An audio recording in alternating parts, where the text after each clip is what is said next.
Okay, Battletech enthusiasts, let's explore, let's jump into the clans. The difference between an overview, a top-down overview, General Tactica, clans versus Inner Sphere. We're talking about early on in the invasion, new tech versus old tech, new thought versus old philosophies. And one of the great things about Battletech is that the storyline is constantly advancing. Compare that to Warhammer 40,000, another game that, if you've been following my channel, I really enjoy. It's had a lot of influence in my life. It is tremendous in its narrative, and it's a great universe, grimdark, to explore. But for the most part, with the exception of the most recent, the current edition, 8th, the storyline of the Warhammer 40k universe has been static for about 30-something years on there, where Battletech has been steadily advancing. The nice thing is you can explore your models, or you can jump around in these different eras and see familiar tactics, the machines that you love, the political structures from completely different points of view. It's almost like some sort of trippy time traveling stuff going on there. But I would say, and I don't want my meta to speak for your meta, but my general Battletech experience has been most players play in or begin with the great houses. They begin with the fall of the Star League, the Succession Wars, the Inner Sphere. There's a lot to game and play in. Eventually, you'll think about getting into the clans. You see some of the models, you see some of the tech. It is very seductive, it is very alluring, and I would encourage you at your own pace to jump into these other eras and expand your model collection, because now, again, you have so much more to explore. But if you've been playing Inner Sphere for a while, and you get your first taste of the clans, giving or receiving, wow. So right away, a couple of observations, and then we're going to flip the script a little bit and talk about how are you supposed to stop these genetically modified crazy warriors on there intent on restoring what they believe is the glories of the Star League, despite the flaws in the Star League on there. The first thing is the mechs are generally faster. Now, much like the Inner Sphere mechs, different mechs built for different purposes. Some are built entirely for speed, and some specialize in one specific area, like long-range support or heavy bombardment.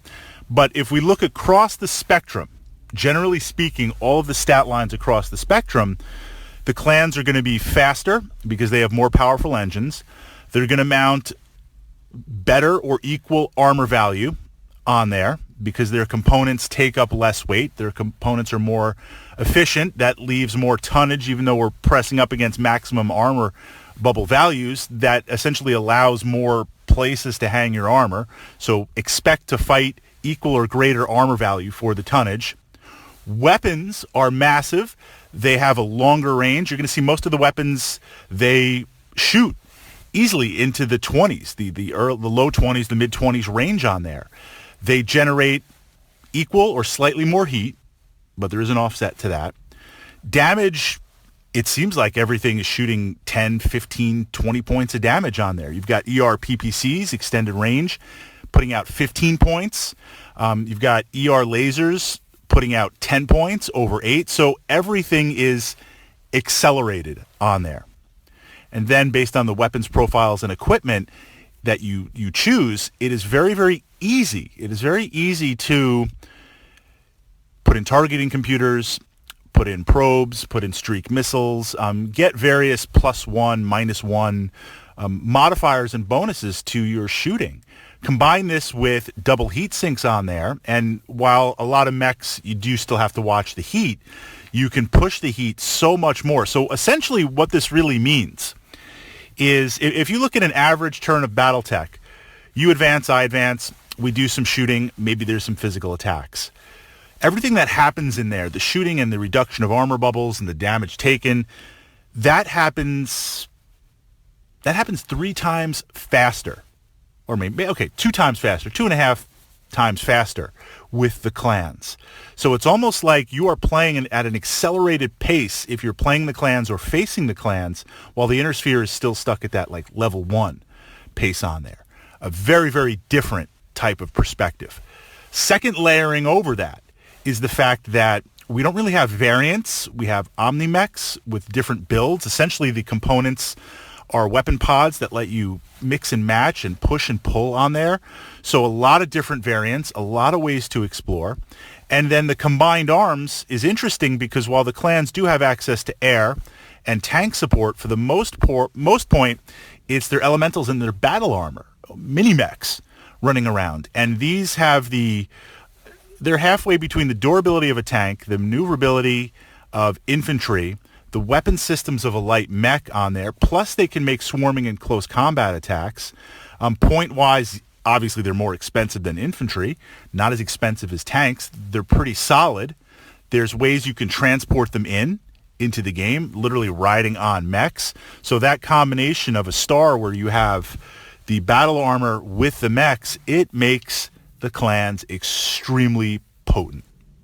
So what's the balance on there? Because if I have the ability to, with a heavy or assault class clan mech, if I have the ability to destroy easily 2 mechs a turn, inner sphere, if it's a light mech or a medium mech and I draw fire on it, it's just done on there. Where's the balance? Okay, we bring in battle value. Last night's game was 12K battle value. I'm playing Jade Falcon clans versus Inner Sphere. I've got I have 4 mechs and 5 battle armor on there. Imagine 12K what you buy Inner Sphere. Just even if it's just mechs. We're not even going to go combined arms yet. So the first balance, and even if you go combined arms, you're going to get lots of infantry, lots of tanks, lots of mechs. You're going to outnumber, on the battle value system, you're going to outnumber the clans by 4-1 on there. And that's the key to engagement with the battle value. You can't, we've always talked in Battletech how you want to engage multiples to 1. So if our lances are advancing inner sphere, I want to try and shoot 3 or 4 mechs on your 1 mech, or I want to try and isolate through terrain or the mission or movement, whatever way, I want to isolate one of your mechs. If you don't do that in Inner Sphere Battletech, Star League type, end of Star League, okay, maybe you can take some damage. You could go toe-to-toe. You got a Battle Master. Not that you want to get shot up, but you could roll those dice and literally gamble it. You try that with clans. You send out a Thunderbolt or a Battle Master against an assault clan mech, you're going to get chewed up. You'll last 2 turns. It's crazy, the firepower that they bring.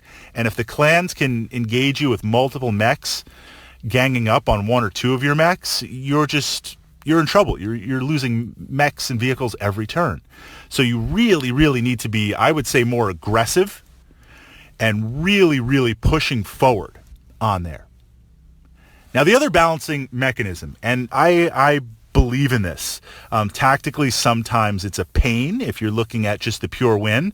But the other great thing about Battletech is parallel alongside it. And this is something that other games like Warhammer 40,000, they don't have. And again, you guys know I love 40K.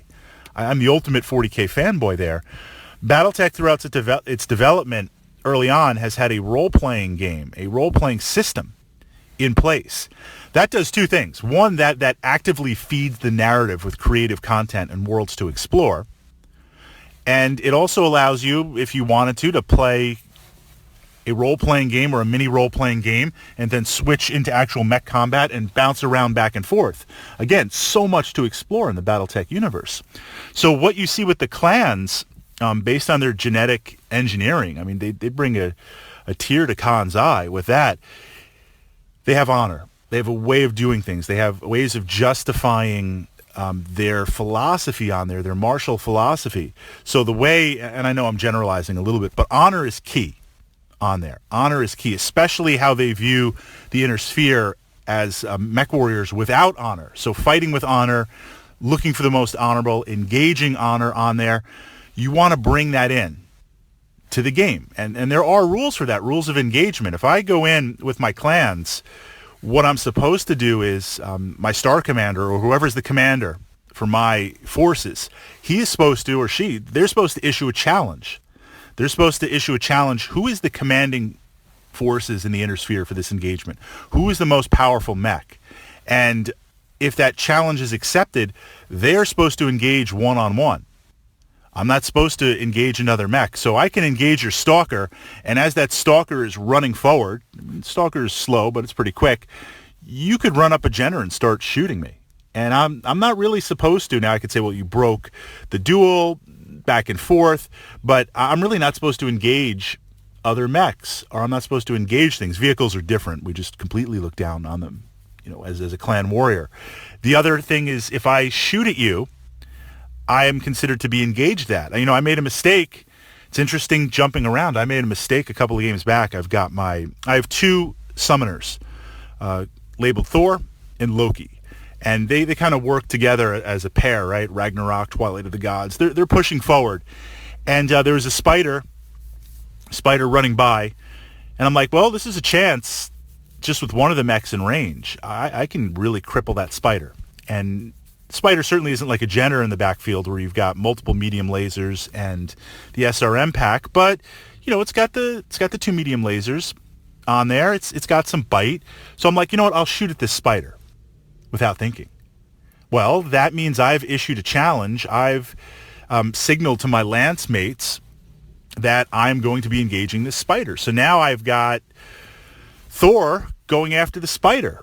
And of course, the spider's going to run away. The spider's going to just kite around and run really fast because, well, we're engaged. So now I'm spending the rest of the game trying to hunt down the spider ineffectively, or I'm like, please, someone else shoot at me so I can break the challenge. I can break the clan honor.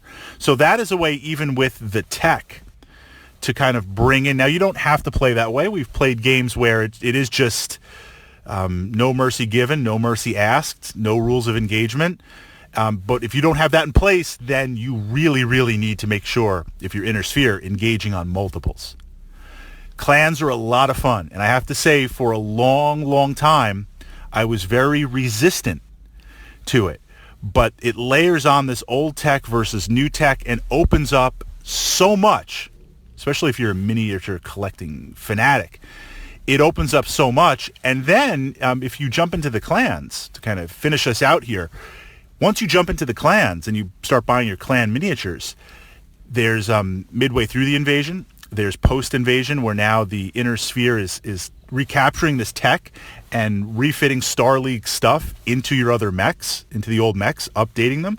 So literally what you see is if you have a Stalker mech that you've been playing for the past 5 years, real time, you can now jump to mid or end of invasion, where you're taking clan and newly introduced Star League tech and restoring that into the Stalker, restoring that into your old mechs, upgrading them to how they operated in the Star League.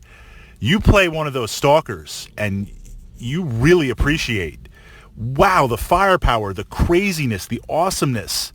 But an awesome makes it even more awesome. There are so many ways to upgrade and explore and jump into your game, which feeds back into the whole reason we're playing with miniatures. We want to get the most out of our collection. We want to get the diversity of tactics and exploring different narratives and use it as an excuse, a medium. A medium is better than excuse, a narrative, to create something on the tabletop. And clans make it really, really, really interesting.